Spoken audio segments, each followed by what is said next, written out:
Ramadan est revenu, célébrons sa venue.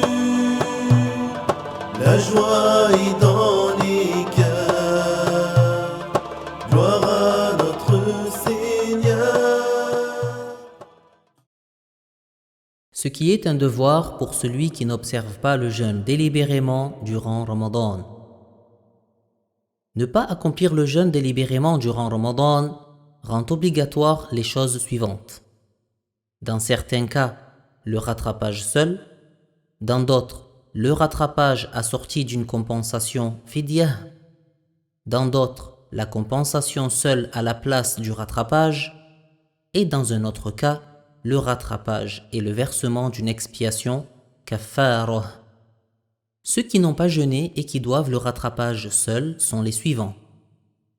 Celui qui n'a pas jeûné à cause d'une maladie dont on espère la guérison, celui qui a effectué un long voyage durant lequel il n'a pas jeûné, la femme qui a eu les menstrues ou les lochis, celui qui a délaissé le jeûne délibérément durant Ramadan sans excuse ou qui était en train de jeûner puis a annulé son jeûne par autre chose que le rapport sexuel, la femme enceinte et celle qui allaite si elles ont peur pour elles-mêmes.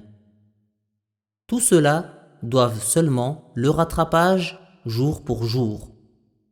Quant à ceux qui n'observent pas le jeûne et doivent le rattrapage assorti d'une compensation, ce sont la femme enceinte et celle qui allaite si elles ont peur pour leur enfant et n'ont pas jeûné. Elles doivent le rattrapage et la compensation pour chaque jour d'un moud, le plein de 2 mains jointes pour des mains de taille moyenne, de l'aliment de base le plus courant du pays. Celui à qui il incombait un rattrapage de Ramadan et qui en a retardé le jeûne jusqu'au Ramadan suivant, il doit en plus du rattrapage donner une compensation pour chaque jour, un moud. Quant à ceux qui ne jeûnent pas et doivent la compensation seuls, ce sont le vieillard d'un âge avancé qui ne supporte pas le jeûne ou pour qui le jeûne présente une difficulté insupportable. Celui-là ne jeûne pas et donne une compensation, un moud, jour pour jour. Le malade dont on n'espère pas la guérison, il n'a pas à jeûner ni à rattraper. Il ne doit que la compensation seule, qui est un moud de blé ou autre, selon l'aliment le plus courant du pays. Quant à celui qui n'observe pas le jeûne et doit à la fois le rattrapage et l'expiation, c'est celui qui a rompu son jeûne par un rapport sexuel durant une journée de Ramadan, délibérément, de son plein gré, en se rappelant le jeûne, même s'il n'est pas sorti du mani à la suite de cela. Il doit rattraper cette journée qu'il a annulée, tout comme il doit l'expiation.